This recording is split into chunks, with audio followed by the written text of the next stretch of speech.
we've got a prime opportunity to change the way that we engage people and how we put employers at the heart of the skills system. So as a chamber, we're really proud to be the employer representative body that's leading the local skills improvement plan.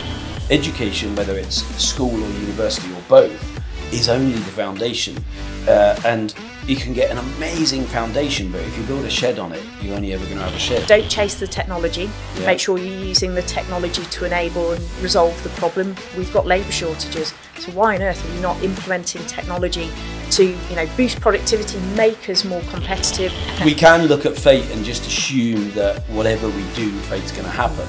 But I think sometimes you have to lend it a hand, or it brings you an opportunity, but you've got to take that.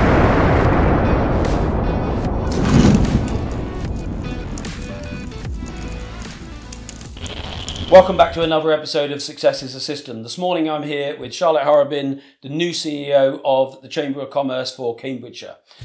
Charlotte, previous to that, was with Make UK and has had a great career and experience in working with multitude of businesses, the issues that they have to face, and how they interact with government and how government policy affects those businesses. So I'm really looking forward to getting into some questions around what systems businesses can use, what supports and networks there are out there for business, a little bit of specific stuff on the Chamber of Commerce, but mostly it's about Charlotte. Tell us first, Charlotte. Firstly, welcome. Thank you, Mike. Tell us about Charlotte the person before we get into all of that. Upbringing, brothers, sisters, mum, dad. Where did you grow up? Was it really tough? Was it comfortable? Give us a bit of your whirlwind version of your upbringing. Right, okay. Well, I was born in Yorkshire with a bit of a bang, so very proud of my Yorkshire roots. Really irritates my husband, actually. And I was a surprise. My mum had me relatively young, so she was decorating a house, went into hospital with appendicitis and actually woke up to find Charlotte waving back at her. That was quite interesting. I think they say that it takes a village to raise a child, and that was definitely true. So I was blessed with brilliant grandparents, a really strong cast of aunts and uncles and cousins. And I'd say, it was an interesting childhood. Throughout my sort of earlier years, my mum ran pubs, so we moved basically every year. So every year during primary school, I had a different primary school. Wow. Maybe got me used to networking and my career of the future. In my sort of early teens, we then moved from sort of the northwest, where a lot of the pubs were, down to Lincolnshire, which really became home then for the next couple of decades. And I went to a school that was supposed to be kind of a short-term fix. I didn't realise it at the time, but sort of 3 years prior to me starting, it was the second worst school in the country. Oh. And it was probably quite good that I didn't know that that kind of badge was there, because actually it was a bit nerdy. I was head girl, I was house captain. I did really well, got some sharp results. But that was really because I had great teachers. And I guess another key facet of growing up was the fact that I joined the Air Cadets. So I was a member of the Air Training Corps because I'd always had an ambition from a young age to join the Royal Air Force. So I guess that was sort of Charlotte growing up, went off to university, and that's me in a snapshot, I guess. So I'd love to unpick some of that. I mean, firstly, I love your point about it was one of the worst schools, but you weren't aware of it. And I often say, kids in poverty don't know their poverty. They're just living their normal life. It is normal to them. And actually, even trekking in, say, Nepal, when you've got people living on $1 a day, they're sometimes happier because they don't know what they haven't got. And they can just fully enjoy everything's a blessing that they do get, kind of thing. And actually, there's been lots of studies that say if you tell this class they're the super intelligent class, and you tell these guys they need extra support, they almost grow into those beliefs. But and I completely agree with the great teacher thing. Education, as a doctor of education, and I'm really proud for that award. It was really key to me. I went to a terrible school, but after that, I learned the power of education, the importance of education, and I do believe in lifelong learning. But when I ask people, what was your favourite subject at school, or which teacher did you like best, invariably the two go hand in hand, that a teacher brought something to life, or a teacher saw something in somebody and they just grew that. And teachers who want to teach and want to find the way to best connect with and teach a child they're invaluable. But there are also some terrible teachers that are just wanting 16 weeks, 18 weeks holiday and to earn a job for a sort of 9 to 5. So what was it about the teachers, and were there any particular teachers that still are fresh in your mind, and what passion did they ignite in you? I think it's far easier for me, I'd probably say there was one or two, the kind of roads that you describe of should they really have been teaching. On the whole, they were all really committed to seeing us succeed. There had been a new sort of headmaster promoted from within the school. So, they knew that the badge was there, but I think they had a really unified ambition that they wanted to make sure that the generation coming through had great opportunities. I had a religious education teacher called Mr. Angel, Mick Angel, who was from the States. He was just phenomenal. The way that he took us over to France, nothing to do with RE, but he wanted to give us different experiences. Had a brilliant English teacher, Mr. Hegarty. He used to take me to the golf course because, he recognised there was something in me that, we can't offer golf in this school, but do you know what? If there's a handful of kids, I'm going to go do that. Phenomenal geography teacher, quite a powerful lady, Mrs. Dunn. I think she became Mrs. Horn in the end. Right. So, it wasn't just one or two. And a big nod, I guess, to my electronics teacher, Mr. Hornsby, ex-chief technician from the Air Force. I really responded to his way of working because I like the discipline. I like being told what was right or wrong. I always remember my first term getting a really poor grade on something. I never did it again. But rather than being softly, and he came out to see me during my work experience at RF Wittering. A real strong personal support, but not afraid to tell you when things could be better either. That tough love, really important. No, I think that is crucial as well. And I was listening to a piece a week or so ago where a psychologist was saying, stop telling kids they're winners if they're not. When they win, support it, encourage it, reward it. When they do even well towards a win, support it, encourage it, reward it. But if they do a bad job, or if they do less than they can do, you don't have to say you're a loser, but don't make it okay when you know that they haven't put the effort in. And I think this growing up, sometimes parents can be too hard, teachers can be too hard, but we don't do our kids any favours. And I think, woke and snowflake has become overused, and it's not nice, really. I use it myself. I don't mind sometimes, but it's sort of become a thing because I think we've been a bit soft with that. Like we got to tell them they're great all the time, or we can't tell them no, or we got to let them stay up because it's not fair to smack them or put them to bed. Don't believe in smacking, but our kids went to bed at 7:00, until they were about 14. And it was really strict, and that was about us having our sanity because we needed some time on our own and we needed to get some sleep. But too many parents aren't parenting, and too many teachers aren't teaching. And I think some of that teaching element is just a few examples you gave. It was teachers going outside of some defined boundary. And I think teachers are terrified these days. I can't do that. I can't teach that. I can't treat him any different, even though I know he needs something a bit different. Or I can't give her this extra encouragement, even though I know she needs that extra encouragement. And I think they're just almost frozen in this overly prescribed, overly defined, completely restricted way of teaching. There's so many boundaries wrapping our educators up, I think, in knots. One of the biggest challenges that I always saw through members at Make UK, and the same is true absolutely in our chamber membership, is skills is such a challenge, but I made it a personal mission not to throw stones from the sidelines and actually educate myself as to what were the true boundaries. And one of the best things I did actually for my own career development, to a degree a selfish point, I was there for the right reasons, but I became a trustee of two specialist science, technology and engineering schools. I saw that, and that was really important for me to actually understand, what are the budget constraints, what are the staffing issues, what are the curriculum challenges, what are the challenges that the young people, our students and their parents are up against. And there's definitely two sides to the coin. There is, and as you were saying, that one of the things I'll often say in businesses or organisations, is that constitution or is it convention? Because often people say, we can't do that, we can't do this. And when you delve in, you realise there are no rules that say you can't do it, but convention has become that we just don't do that. And the belief, even down to funds, we might have funds, but we don't spend the funds.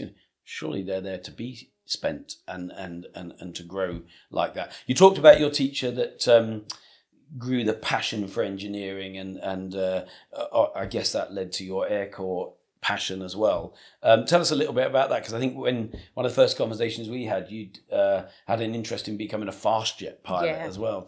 Tell us about where that passion came from and what you did towards it, and what sort of turned you into a different direction. Yeah, it was an obsession, definitely from a pretty young age. So flipping back to the kind of cool cast of aunts and uncles, my mum's younger sister Sarah was physio for the Red Arrows in sort of the mid-90s.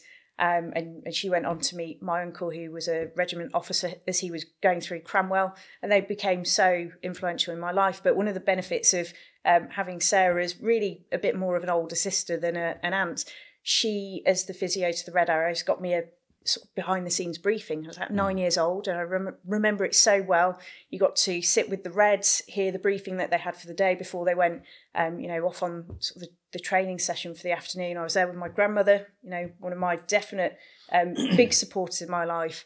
And I remember asking the question, sort of short Charlotte with a huge fringe, why is there no ladies? I just didn't see the barrier. I guess you don't at 9 years old. And I didn't see that as a problem. It wasn't there's no one that looks like me, so I can't do this. So I thought, right, I know. That's what I want to do. I just became very focused on it. I spent probably a lot of my early years in a Red Arrows flying suit, out in the garden, mucking about with the dogs, playing sport. But then, it was very clear that come 13, I joined the closest squadron that I could and did really well through the Air Training Corps. And again, I always lean and think that was one of the most influential things in my life. I got to travel to different countries. I got to play sports nationally. I got to learn discipline, mix with a different group of kids as well. Yeah. And it was and probably one of the key things, you end up with a kind of mini military leadership during your teenage years. From 13 to 20, you are taught military leadership, and wow, how phenomenal is that? And interesting is you're saying that, and we're sitting here the day after the Tory conference, and not going to get into politics because, as we've often said, it's not about right or left, it's about right or wrong. But one of the things that Rishi has said is that you're going to do more maths and you can do more English, and they're really important. And I would never say they're not. But what I thought about as a kind of potential negative byproduct of that is it's more of the classroom. It's more that kind of get back in the class, do the academic stuff, maybe not fully understanding the extent to which that French trip, that Air Corps training, or combined cadet force, or joining a club that is more creative or sporty can have on a child. And it just reminded me, as you were saying, about there used to be a motivational speaker called Don Clifton. And he tells the story of how the animals are looking at the humans and thinking they got so much more than we've got. They've got houses and it's warm in the winter and it's cool in the summer, and they go to the shops and they get food. They don't have to hunt for it and so on. And what are they doing differently? And the animals come to the conclusion that what they're doing differently is they're going to school, they're learning stuff. So they say, right, we're going to have animal school. And long story short, but let's say we just took the squirrel and the rabbit and the duck, and they go to school and say, right, first thing we're going to do is swimming. And the duck thinks, fantastic, he's got a natural flair for it. He jumps in and he's paddling away, making it look graceful and easy. The rabbit's getting nervous, he's never been in water, he doesn't like the sound of water, he's worried about drowning, and he jumps in, he's splashing away, his fur gets wet and it starts to pull him down, he's panicking, and he comes out and then catches his breath back and say, right, now we're going to do running. The rabbit thinks, at last, something I can do, kind of thing. So he runs around, he's getting his mojo back, he's enjoying it. The duck keeps tripping over himself. He can waddle, but when he tries to run, it's not quite working. And then the next thing is tree climbing. Well, other than the squirrel, they both struggle with that sort of thing. Well, we get to the end of the first day and say, right, let's review the day. What's been good? Duck, you're such a good swimmer, you don't need to do as much swimming. In fact, you were terrible at the running, and your tree climbing, you were terrible. So you're going to do double running tomorrow. Rabbit, great on that running. You're going to have to do double swimming tomorrow because you're really bad at it. We're going to grow your competence. And, by the end of the week, the duck's webbed feet are all torn because he's been running and it's catching is not natural for it, to the point that he can't even really swim anymore. The rabbit is so depressed because he's terrified every time he thinks about the water, let alone gets in the water, that he hasn't even got the motivation to run anymore.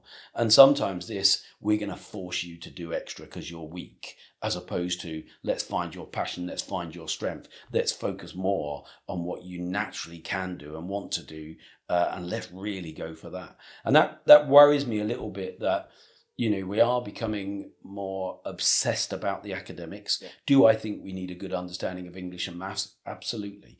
But equally, I know lots of millionaires and billionaires that can hardly read or write, and they employ people who can do some of that stuff. So it's not quite as crucial to be A-level maths or a genius in maths or science. It's good if you can, but if you can't or don't want to, maybe you've got skills elsewhere. And what we're seeing less and less of, certainly in state schools, and it's one of the reasons why I'm still a big advocate of, and even though I went to a terrible school, my daughter's going, is because there were lots of trips. They really got involved. From 13, they had no choice but to either help a charity half a day a week or to get involved in combined cadet force. And that was about going out, survival, working as a team, all of these things. And yet that's becoming more and more diminished in state schools, I think, because we've got to get our kids to a certain academic level. And yet just hearing you talk, it seems that many of your passions, they would have required the academia, but it wasn't the forced academia that kind of got you to where you are. I suspect it was, if I want to do that, I've got to do this. And that's a different drive to being told you've got to do that, I think. Yeah, I wish someone had said to me, especially during GCSEs, these are a ticket to get you onto the next stage. Great if you can get an A star, but you know what, if you get a B, it's what you need to be able to progress. And actually what's really important is those extracurricular activities, those great experiences. I guess one of the benefits of my mum having me relatively young is that I've now got some much younger siblings, and actually the youngest, Amelia, she's now 14, and I'm saying to her now, right, go get work experience. Let's get you Duke of Edinburgh done together. Let's play tennis together. I said, they're the things that as an employer I'll be looking at from you. I don't necessarily care if you've got an A star or a B, but what I do care about is, are you a team player? What interests have you got? Can you solve problems? Are you a hard worker? So, she started coming to the odd business event with me, and wow, she's so confident. She's going to be something very special. And you get that from those things, I think, more than the classroom. And you're right. When I've employed thousands of people over the years, but what we look for is, they're really clever. Have they done a job? Did they have a paper round? Did they have a summer job? Did they work in a pub? Have they got any experience at all? Because what I want to know is that they can get up at a certain time, that when they come in, they know a bit about the work environment. So in one of my businesses particularly, I would only ever employ second jobbers, and people might say that's terrible, you shouldn't do it. But some of the first jobbers in the early years would say, that's not fair. What do you mean it's not fair? Because we'd told them off for being a half hour late. Oh, well, I couldn't get up this morning. I was really tired. Well, so was I, but I got up at ungodly hour o'clock, and needed them to know that they've understood the difference between the home and the fully managed school environment and the self-responsibility of a work environment. And kids who have done a job, even if it's a paper round or a Saturday job, already have captured that. I think there's a huge point about respect there. I used to tell my housemates at university and myself that we weren't poor. Both my parents work exceptionally hard, and but one of the things I'd always say was, even if we did have heaps of cash, I'm pretty sure my mum would still have me going out and earning my own crust, because she felt it was really important. And I always remember one of my housemates saying, "Oh, you don't have a dishwasher at home, do you? Because you wash the pots really well."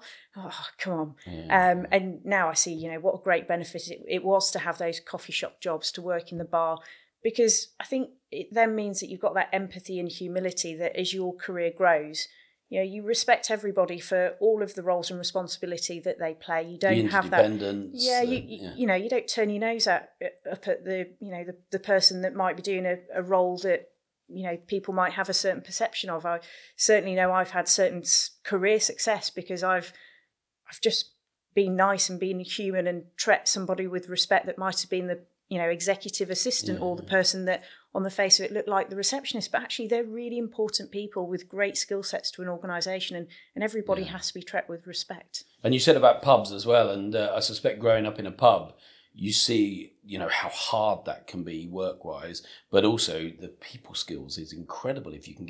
If any teenager or can get a job in a pub, in a coffee shop, in something where there's customer service going on, where there's all sorts of different characters coming in, you see good behaviour, you see bad behaviour, you see the difference to how you feel about that behaviour, and I think we're just not having a job hasn't prepared some people for that. And it's terrible, because I was talking to one of my daughters recently. She's doing an internship. She's done several, but one of them had said, you just log in. What do you mean I'm not going to come to the office? Oh no, well we can't. People only come into the office twice a week. So if you came into the office, we could only give you a 2-day-a-week internship. And you think, well, that's not real, is it? And, you know, if my work experience is sitting at a computer, that's not really work experience, because part of it was all that interaction and so on. Anyway, she went somewhere else. But I worry for children today that some of the homeworking and some of the transition, although I think we need a blend, is such that it's getting harder and harder for them to get that experience. And part of that experience is knowing what they do or don't like, because they could be working towards this whole career without a real understanding of whether they're going to like a career when they get their first job. You know? Yeah, it's those human emotion qualities, isn't it? The emotional intelligence of being able to sit in a room and to see the body language and understand what you're doing and how that's making other people respond. I know I recruited a key person during the pandemic. You know, we did the interviews in the sort of January and the February of 2020. The pandemic then struck, and the job offer meant that they began sort of slightly just after, it was probably April, May. And for 18 months, I was very lucky because they were highly talented, very resilient. But I did reflect that actually bringing in a new generation of people, aside from this individual, would be really difficult, because they didn't become part of a team. They didn't have that chance to bounce ideas off. And definitely for the new generation coming through, it's not a great environment, and I think it will diminish skill sets of, you know, the wider, you know, perhaps the more experienced working population moving forward. Well, and loneliness and interaction with humans. We're a pack animal. It's kind of crucial. But so moving on, because I'm conscious I could keep talking about certainly education and those formative years in detail, because I think it's where we are made or hurt most. But so we go on. You're going to be a pilot, but then you go. Does that change when you go to uni and you get more into the engineering? What changed? So I left the mixed comprehensive school and I went to what was an all-girls grammar.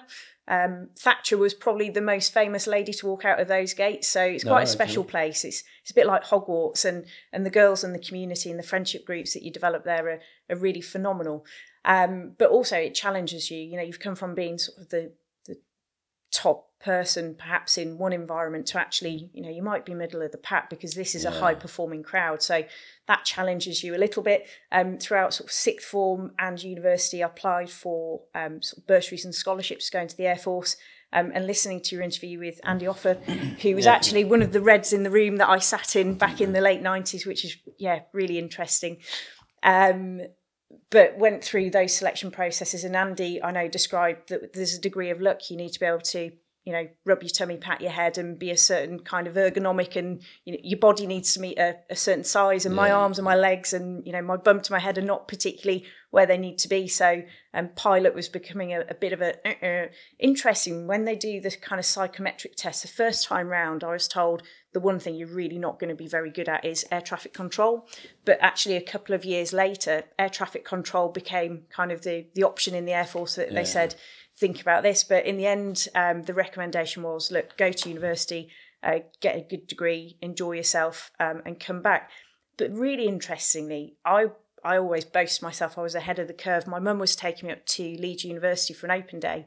And on the way there, she said, you're not really that interested in this. I said, no, Mum, I'd much rather join the Air Force and put letters before my name rather than after my name and get a degree later on. But at the time, this concept of either later learning or degree apprenticeship wasn't really the flavour of the day, and a bit of society pressure. And, you know, I don't blame my mum at all. She had great ambition. She saw I was, you know, well performing at school. Please go and get an opportunity. So, I went off to university. Thanks for listening to Success is a System. We release a new episode every fortnight with fantastic guests. For more great content, like, subscribe and share. See you all next time on Success is a System. And you mentioned there later learning, and we got, I think there's 3 phases, isn't there? There's sort of school when you have no choice but to go, if you like. Then there's further education, I think university. I think the dynamic changes somewhat because you do have a choice to be there. Society might put pressure on you, but you don't have to be there as such. And then the thing for me, because much as I'm obsessive, certainly passionate, if not obsessive about, is education. But it's getting across this point that I think that education, whether it's school or university or both, is only the foundation. And you can get an amazing foundation, but if you build a shed on it, you're only ever going to have a shed. If you get a bad foundation, you can try and build something amazing on it, but it's probably going to be unstable, or you're going to be limited by what you can put on it. Whereas if you say, I'm going to get as good a foundation as I can, but the real building, the palace or the life, the home, the rest of my life is going to be built on what I build on that foundation. And so, try and get across to people all the time about how much time have you spent on self-development this week, this month, this year? How much money have you spent on self-development this week, this month, this year? And if you're not growing, then in real terms, you're shrinking because the world is changing and we need new skills to live in the new world. But clearly, you're always, I see you're sort of developing, looking at new areas, new skills, new things in the business, in the chamber. Yeah. Did that come from your mum? Did that come from uni? Where does this desire to develop, improve? It's not just ambition. It's because lots of people have ambition, but they don't realize the need to re-educate, grow education, and keep learning on that. I think being curious is, I get really interested about things that perhaps might not interest the average Joe. So I'm always keen to ask questions and, have to sometimes stop myself interrogating people when I first met them. And I sort of describe my career to date as being sort of the most phenomenal free MBA you could wish for, because I spent my career sat down with some of the most amazing business leaders and their teams, understanding what are their challenges and how are they trying to adapt and fix it. And it's kind of given me the most amazing playbook that I hope that we can, support our members when they've got those challenges, because I've probably already heard it 3 or 4 or 5 other times, and we can then connect them to similar businesses without fear of competition. And it's all about that power of connectivity. I'm always challenging myself, well, what does the chamber look like in 5 to 10 years? We've got artificial intelligence really coming through. But the thing I think you can't disrupt, I guess now I've got a different perspective because I'm also the leader of a small business, and I can Google the questions and I can find the answers. But actually, what really interests me is the ability to pick up the phone to one of our amazing board directors or one of the chief execs at another chamber to say, hey, I'm thinking about doing this. What's your experience and what's your advice? Because it's never like the textbook, is it? Yeah. No, and that brings up, we were saying earlier, but there's not many days and certainly no weeks that ever pass without me talking about the value of networking, the power of a conversation, the face-to-face. And I was looking at some research for another presentation I'm doing just yesterday, and there's all sorts of research by lots of universities and different business areas that talk about, and I'm going to get the numbers wrong, but I'll share them in a future post.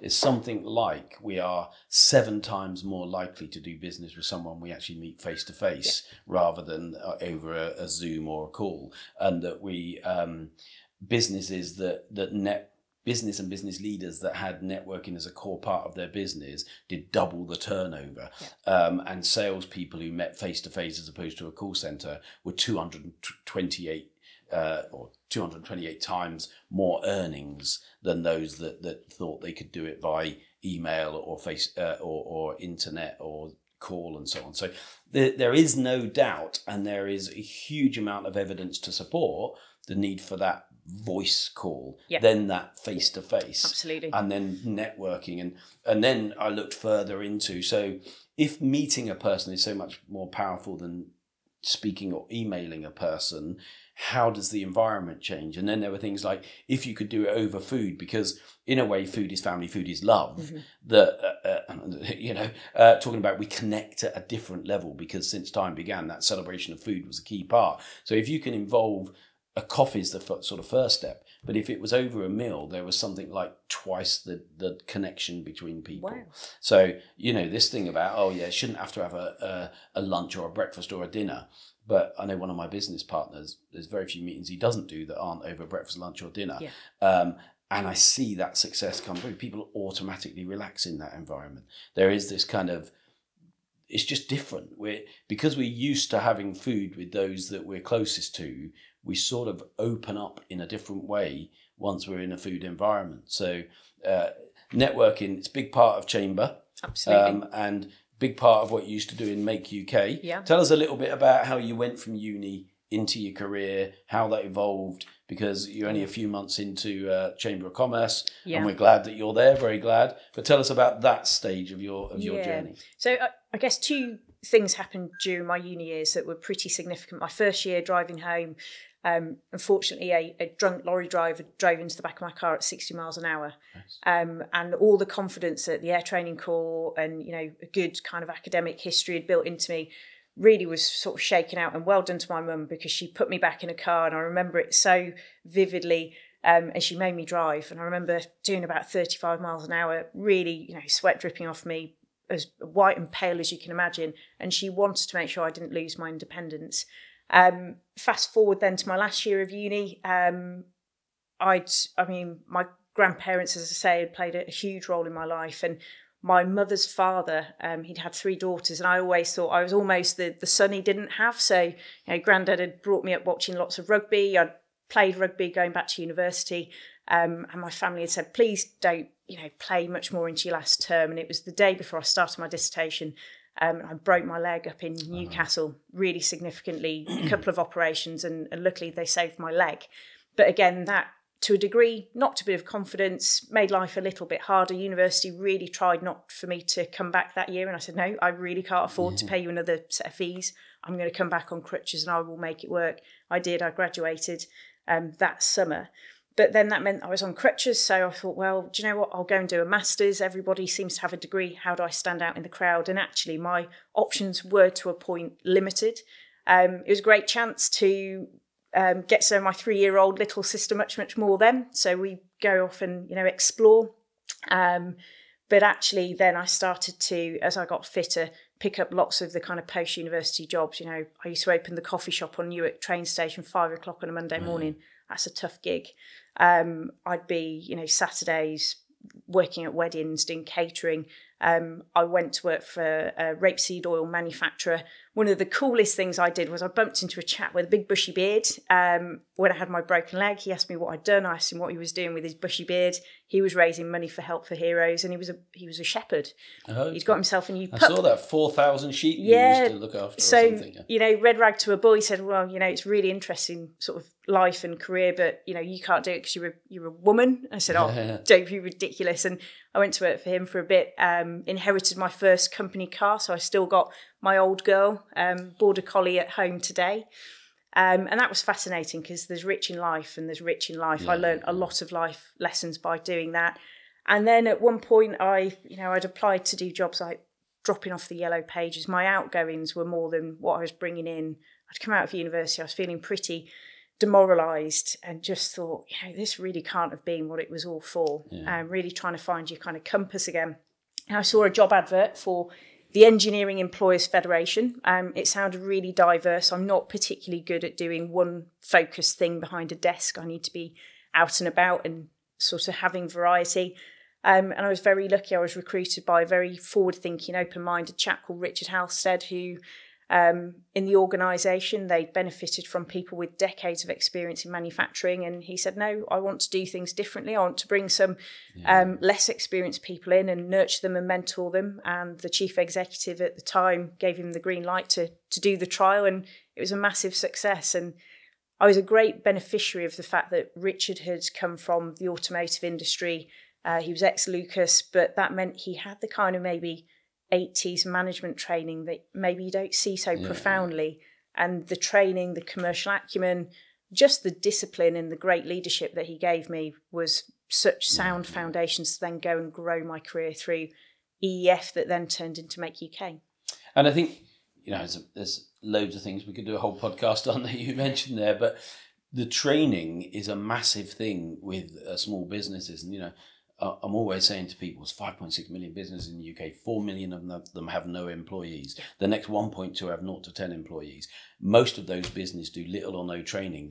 They're in the hope they could get someone who's had training elsewhere, exploit that training, but then by the time the person leaves that job in a few years, they're almost worse than when they came because they didn't grow that person. And yet, when part of their attraction to big companies is you get trained and trained and trained, and you actually feel you're growing, not just growing in income, but growing as a person every year that passes. And, you know, I know that the Chamber are really committed to teaching what's important and people policies, and whether it's import and export and the things that are important to grow business.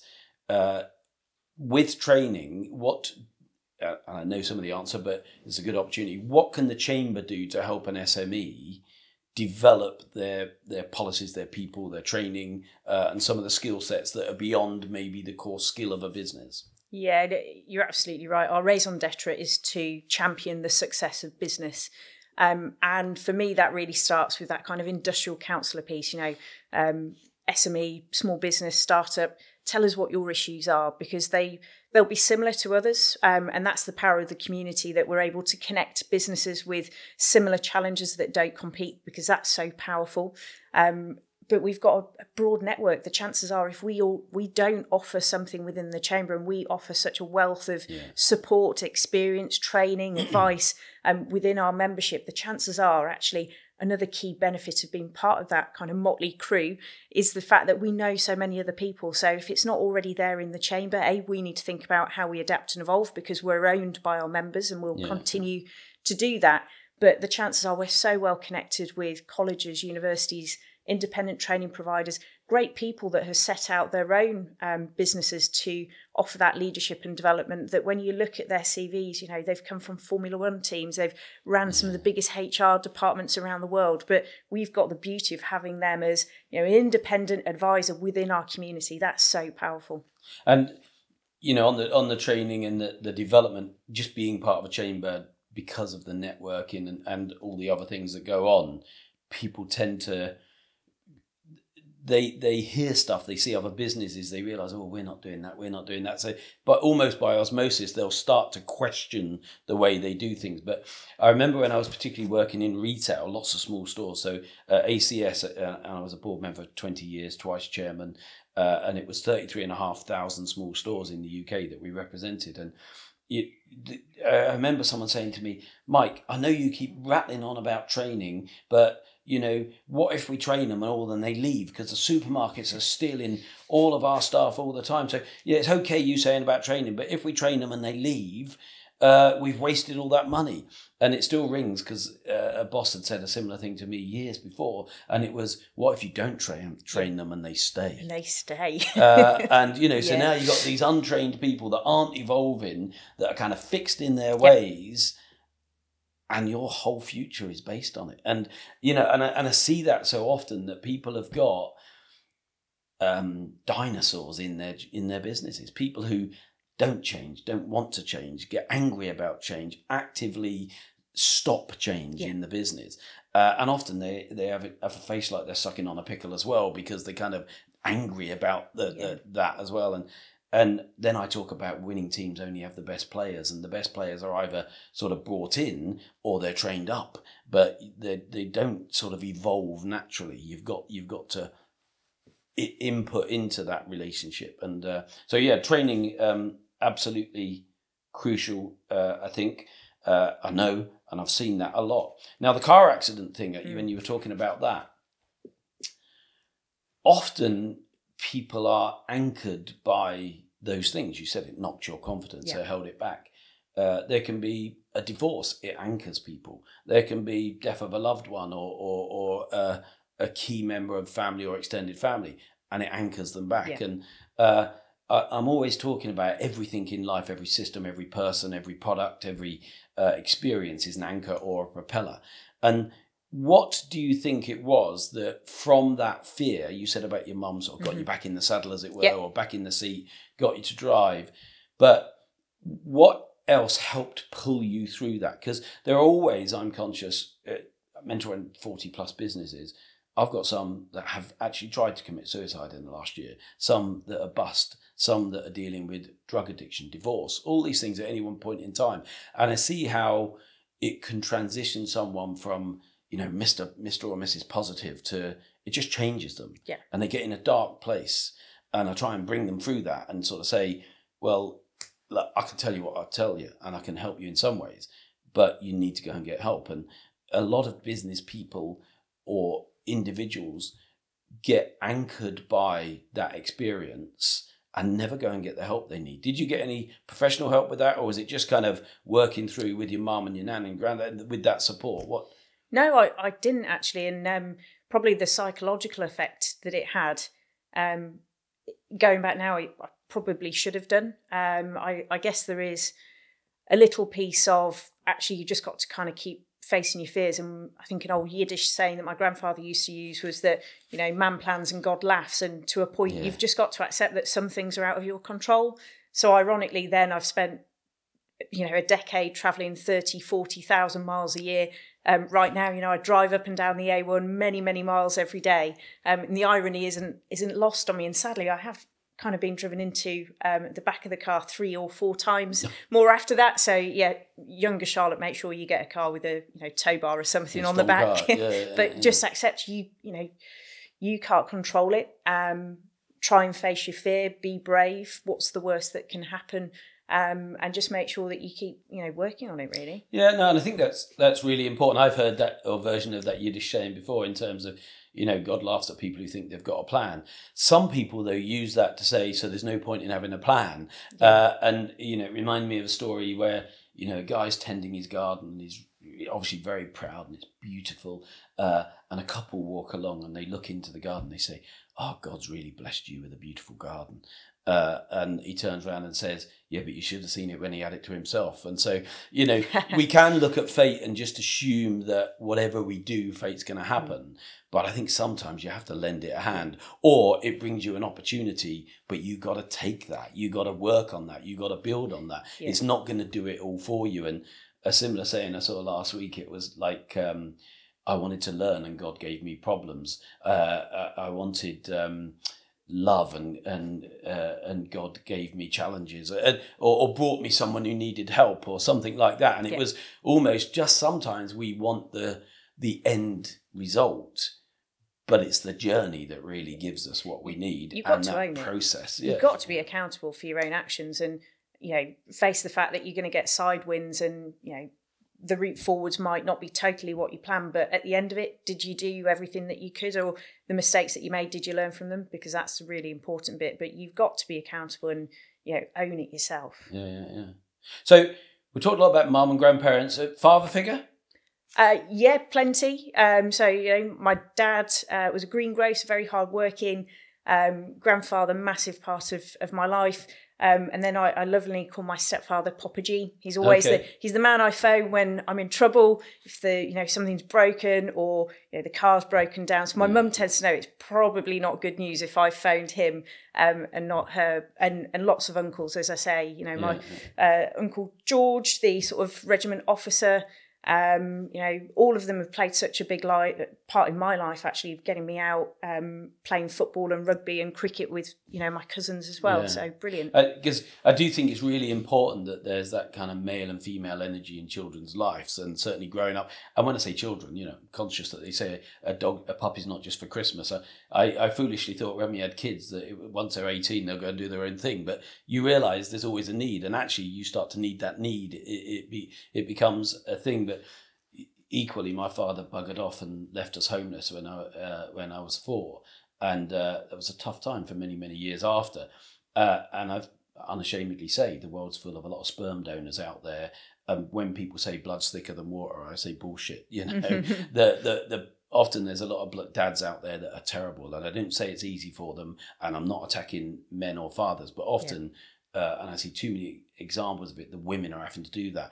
And the stepfathers and the uncles and the neighbours can play that role much better than the blood relative. So to me, it's like, look at what you have got. My stepdad was a violent person, but I can look beyond that and see some of the great stuff he gave me, and the fact he was there to support us, and so on. So I think good, bad, challenging or easy, all of it is part of the recipe that makes us the world-class meal that we become, with a bit of luck. And I think just looking back at that and realising that some of the best parenting isn't soft parenting, and you need the sort of blend of both male and female energies. And I say energies because some women have got male energy, some men have got female energy, and some couples are the other way round. And, there's gay couples who they've probably still got a male and female energy. And I think that's really important in any child's life. And it's part of what we need. But I know we've got about 5 minutes left. So I want to get into, your life has been about business. Make UK was helping businesses. As an engineer, I suspect you look at it quite strategically in terms of understanding it. How does it work? Which bits don't work? How can we improve the bits that don't work and evolve, and so on? As you've come now across to Chamber and different businesses, similar challenges, I guess. What, if you were to say, I think these are the three biggest challenges that business face, and these are the three biggest opportunities that business have, what would they be? Yeah, so sadly, I should take more ownership for it myself. I didn't end up being an engineer. I went down a biomedical science route. Oh, right, okay. So Mr. Hornsby, probably be really cross with me, but actually, as a society, we're really good at saying, oh, well, you're a girl, so you should go and be a doctor, a lawyer, or a vet. And I always sort of wonder what could have been, but that was the route that I went down. And a scientist is equally science, research. Absolutely. In terms of the key challenges that I've seen consistently, I think, for the last 3 years, right at the top of the pops, it's about accessing talented people, both that mixture of trying to recruit a new generation in, trying to retain the people that you've got, but also trying to attract people from other career paths into different parts, different sectors within the business community. So labour challenges, certainly a huge issue. Inflation, so we've got, rising input cost, we've got energy challenges. I'm sure they will come to the fore once again as we enter the sort of autumn and winter period. And there's supply chain challenges. Even if you're not, at the front line of manufacturing, you might be a bus operator who can't invest in the next generation of vehicles because you're waiting on semiconductors, etc. So for me, they're the three issues. Where do I see the opportunities? We've got a prime opportunity to change the way that we engage people and how we put employers at the heart of the skills system. So as a chamber, we're really proud to be the employer representative body that's leading the local skills improvement plan. And this is about putting the employer's needs. What are those softer skills? How do we simplify the language? Let's hide the wiring as what looks quite complicated and make sure that we're bringing local government and education and business all together to ultimately give people better prospects. They get a better job, they get pay more tax, and it goes back into the local community. That's the kind of so what. We've got a great opportunity to digitalise, to decarbonise. So how do we try and become more sustainable? But we can't cut off our nose to spite our face. This is about reducing costs. This is about innovating and creating products that will help other businesses reduce their carbon emissions and hopefully help economies all around the world to also do so.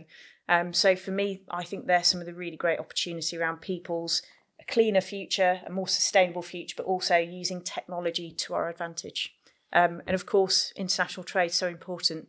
We're an island nation. Over about half of what we manufacture gets exported. And again, that's how we bring true wealth back to the UK economy that pays for the roads, the schools, supports our communities. And at the Chamber, I'm exceptionally proud that, we're supporting businesses with quite technical documentation, but we're providing advice, guidance. We've got, we're one of 53 accredited chambers in the UK, but there's nearly 80 British chambers all around the world. So we've got these kind of local roots, but our reach is global. So how do we support those trade missions? How do we open businesses' eyes, the fact that you can export? And, I'd recommend anybody... I'm biased towards Cambridgeshire Chamber of Commerce because I'm on the board with you as our leader. But check out the Chamber of Commerce in every county, 53 chambers across the UK. Look at some of those events, check them out. And what always amazed me is, until I got connected properly, I hadn't appreciated just what great value it was. And I'm not doing that as a sell, but it's comfortably less than a cup of coffee every day. Absolutely. And yet you get the sort of HR help, the legal help, the help on getting into import, export, the networking to other businesses that can help you. You know, there's always someone willing to point you in the right direction at the end of a phone. So you're not on your own, even though 4 million businesses are on their own. It's one individual. So I encourage that. You also mentioned technology there, digitalize and so on. And earlier you mentioned AI. And, you know, I hear some people say, oh, you know, we were at an event last week and I was conscious that somebody said, you shouldn't use it because it's going to give the same answer every time. I didn't want to disagree at the time. It absolutely does not give the same answer every time. And it's down to the question you put into it. You know, if you say, write this in the style of Margaret Thatcher, or it would write it very differently. Or how would this post be as a plumbing business or a plumbing business in the north? It can start to distinguish, and it's evolving all the time. Will it replace people? Absolutely not. To me, I look at something and say, that's a beautiful cabinet. And one of my old mentors used to say, what made that cabinet? And I said, I don't know, a saw, a chisel. I said, no, they didn't. They were just tools. It was a person who used those tools to make it stunning, you know, and those tools in the hands of an idiot would not make that cabinet. So it's just a tool. It can be an amazing addition to people who want to achieve something, and it can be a tool that can save them a lot of money and a lot of time. What are your thoughts on it? And do you think business should worry about it, should embrace it, should we as the Chamber be doing some training courses on how to use AI, or how AI can help your business? So I have a bit of a flippant one-liner that robots are going to take your jobs, but you're going to get a better one. You know, if you'd have gone back to the farmers in the 1800s, they'd have been petrified, I'm sure, to see a John Deere roaming around with someone, you know, selling grain on their mobile phone. These things do evolve, don't they? And I think that, I definitely saw it during COVID-19. Those that had already adopted were certainly more resilient. So it's definitely a case of go out, kick the tyres, you know, learn what don't you know. And that's the power of our community, because you're there able to share experiences, not just don't chase the technology. Make sure you're using the technology to enable and resolve the problem. We've got labour shortages. So why on earth are we not implementing technology to, you know, boost productivity, make us more competitive? But also it might give us some more equitable workplaces. It might enable people that historically have not been able to fulfil a particular role, that they will be able to do so. And we want to make sure that as a chamber, we're digitally enabled. We're just bringing in some really cool systems at the moment that will help our members access information in a really timely fashion, a very personalised way. But also it's our duty to be able to raise the awareness, but especially to bring that forum together of who are the useful people, who can inspire those thoughts. You know, there's legislation and there will be law and there will be regulation. So how do we help, you know, protect those businesses to do it in the right way as well? Yeah. No, that's a really good point about this kind of evolution piece as well, because I remember similar conversations going on about when TV came out. They thought it would be the death of radio, and yet there's more radio stations now than ever before in time, and the evolution of the podcast is a format of that as well. I guess we can't stop change is a reality, and therefore I guess with business generally and also with Chamber, I think in somewhat we're there to help support, facilitate that change, because it's happening whether we like it or not. And I remember another one of my mentors saying, change or be changed, but change will happen. And on that note, what's the future like for you? 10 years' time, what do you think you're going to be up to? What's your ambitions?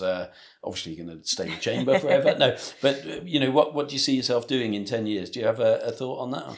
So I think in the last week, a report's just come out really boasting that Cambridge itself has beaten lots of other territories to say, you know what, we are the world-class cluster in terms of science, technology. But actually my ambition is that we need to make sure that wider economy of Cambridgeshire and Stamford also benefits, that we talk about research, and development. Development is really important as well. You know, we can create really great jobs in local economy, but also distribution. So how do we make sure that we've got that joined up economy that's a fair economy, but absolutely remains as a world leader? So I want to make sure that through our voice and representation as the Cambridgeshire Chambers of Commerce, that we're able to pull those key players together to enable that kind of equitable growth over the next decade. And with that, you know, I want to see that we develop our own team within the chamber. You know, I've had the benefit of having some extremely great line managers, leaders, mentors, and I want to make sure that our people have got the opportunity to develop in the chamber, but also then to apply, you know, the skills, the techniques, the knowledge that we're able to give them to support our local business community. It's the so what that's always really important. It's don't give me the data, tell me what it means. Don't give me the answer, help me understand the answer to grow my own knowledge for the future. Absolutely. So thanks for that. That's been amazing. And I would add that, you know, much as my time is pulled in all sorts of different directions, the Chamber for me is always a must-attend event, whether it's the informals or the business breakfasts, the board meetings and so on, because I do know that your network is your net worth. And you know, it's a flippant statement, but I know that we are the average of the people we spend most time with. If we want to be evolving, we need to be with people that are moving forward, not people that are anchored back. Certainly, you mentioned Cambridgeshire. You know, one of the things that I feel lucky to live in this area. I love Peterborough, I love Stamford, but part of Cambridgeshire is that we are the top of the UK Innovation Corridor, the UK's Silicon Valley. £380 billion worth of future-based businesses in that corridor, from the Thames, the M11, the A1, with Peterborough and Cambridgeshire at the top of it. But also, we're the core part of the Oxbridge Arc. So we benefit from two amazing future-based geographies that are a key part of the UK. So if you live somewhere else, apologies, but this is a great place if you're looking for somewhere else to live. But thank you for your time. Thank you, If Mike. you've enjoyed it, then do share, like, subscribe, come back and see us again on Success is a System, and we hope you get value and put it into your business. Do check out the Chamber of Commerce. Thank you.